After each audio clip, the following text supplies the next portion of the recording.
Hey y'all, welcome to the channel. Today we're checking out the secrets behind Freddie Mercury's legendary voice. Ask just about anybody who the best singer in rock history is, and they'll probably all give you the same answer.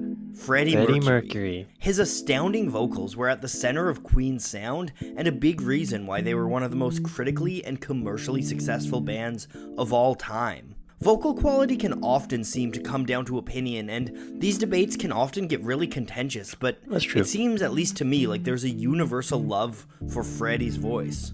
So why is that? Let's take a closer look. Alright. Yeah, I think if someone asked me who the best rock vocalist was, I would probably say Freddie Mercury. Because of the range, the tone of his voice, he can be aggressive, he can be soft and sweet, and it sounds great. Also his harmonies. He's a great mind for harmonies. Yeah, he's just really exciting to listen to. Also a really talented songwriter. One of the first things that people will talk about when it comes to Freddie Mercury's singing is his range. He allegedly had a range from a low F2 to a soprano F6. This is what that looks like on a musical staff. Whoa. And here's what the low end sounds like in All Dead, All Dead. You can hear the upper end of Freddie's vocals in this astounding moment from Under Pressure.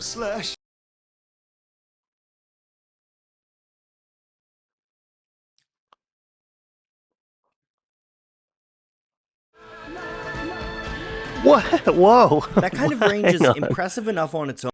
Hang on. I have heard the song Under Pressure before, but I've never noticed that part. I can't even. Oh my God. Freddie, that low note he's saying. Oh, I can't. I don't know.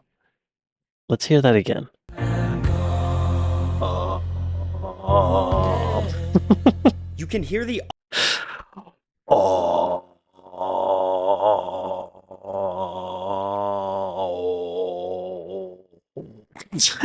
I just about got it. But what I did is not nice to listen to. Wow, Freddie. Amazing. Amazing. I hope y'all are able to hear these sound samples because I might have to cut them out for copyright. But wow. If I do have to cut them out for copyright, it's worth listening to it wherever you stream your music from because that was like superhuman. That kind of range is impressive enough on its own, but Freddie knew how to use it. Montserrat Caballé is a Spanish opera singer who recorded an album with Mercury. She said that she was floored by the way Freddie could move around within that giant range. She said he was able to glide effortlessly from a register to another. I believe a second aspect of what made Freddie so incredible was how performative he was with his vocals. The difference between Freddie and almost all other rock stars was that he was selling the voice, Caballé said. He also had a great musicality. His phrasing was subtle, delicate, and sweet, or energetic and slamming. Yes. He was able to find the right coloring or expressive nuance for each word.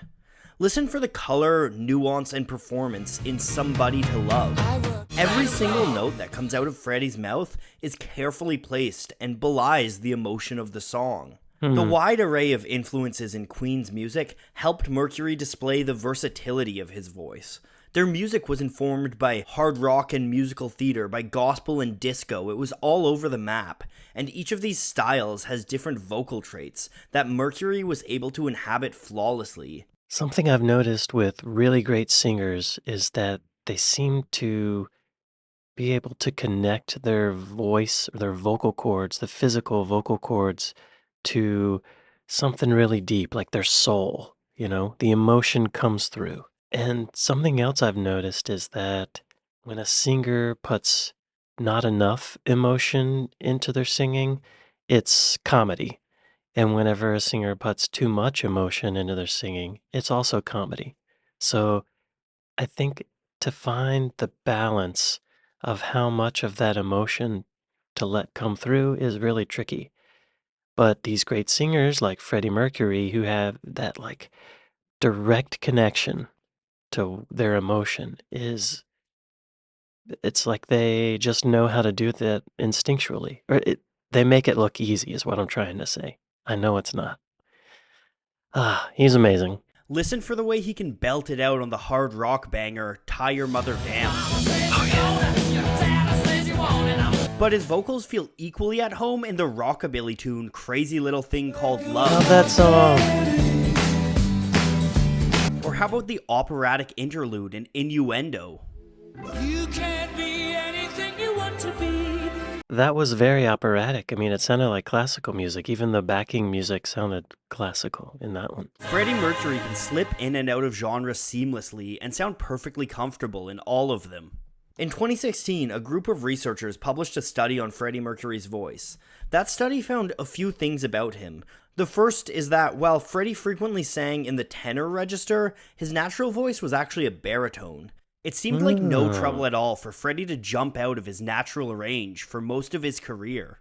What's more impressive that the researchers discovered is his vibrato. A vibrato is a regular, pulsating change in pitch that adds some expression and texture to an instrument or vocal.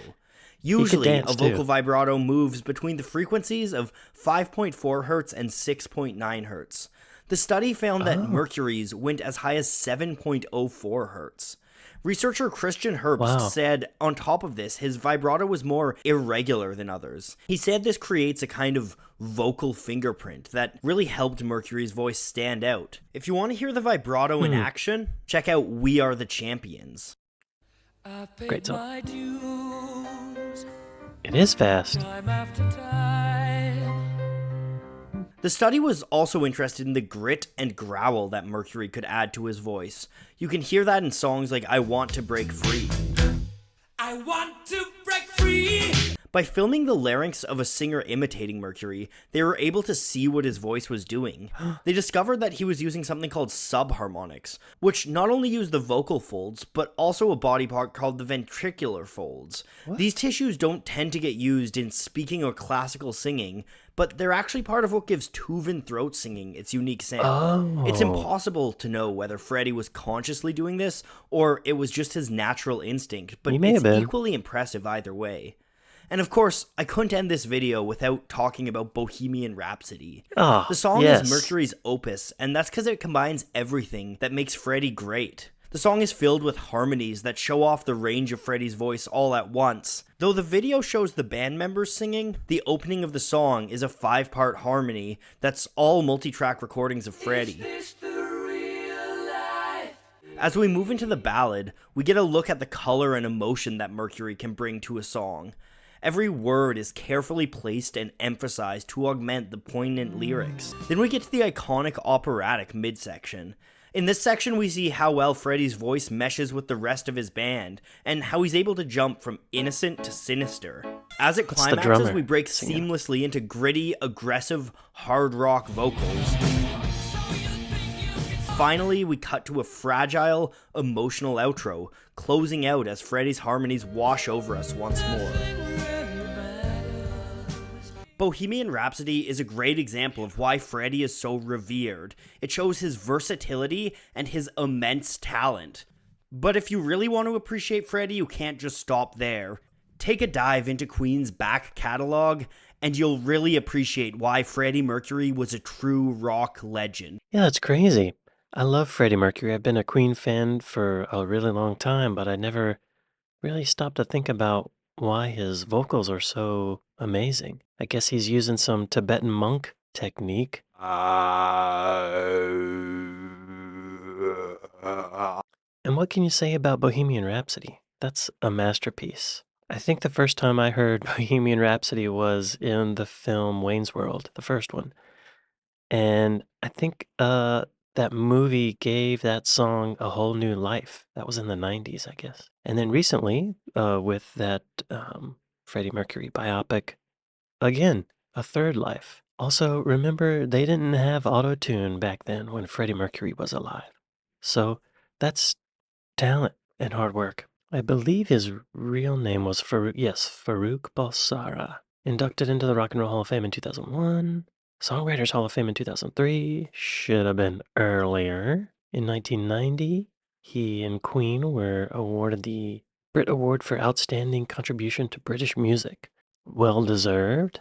He was born in Zanzibar. Zanzibar. There's that vocal range. My gosh. And that's a bass clef. Dang, Freddie. He wrote 10 of the 17 songs on Queen's Greatest Hits album. Bohemian Rhapsody, Seven Seas of Rye, Killer Queen, Somebody to Love, Good Old Fashioned Lover Boy, We Are the Champions, Bicycle Race, Don't Stop Me Now, Crazy Little Thing Called Love, and Play the Game. Well done, Freddie. Oh, I've seen footage of him performing live, and it's pretty amazing. He's so energetic. And there's a really great performance of them at Live Aid. I think it was recreated for that film with Rami Malek. Oh, and don't forget about his piano playing, expert piano playing. He could have been a classical pianist. I feel like he was an excellent performer. He was just all around talented. It's good to see him getting his recognition and his due because such an amazing talent, you know?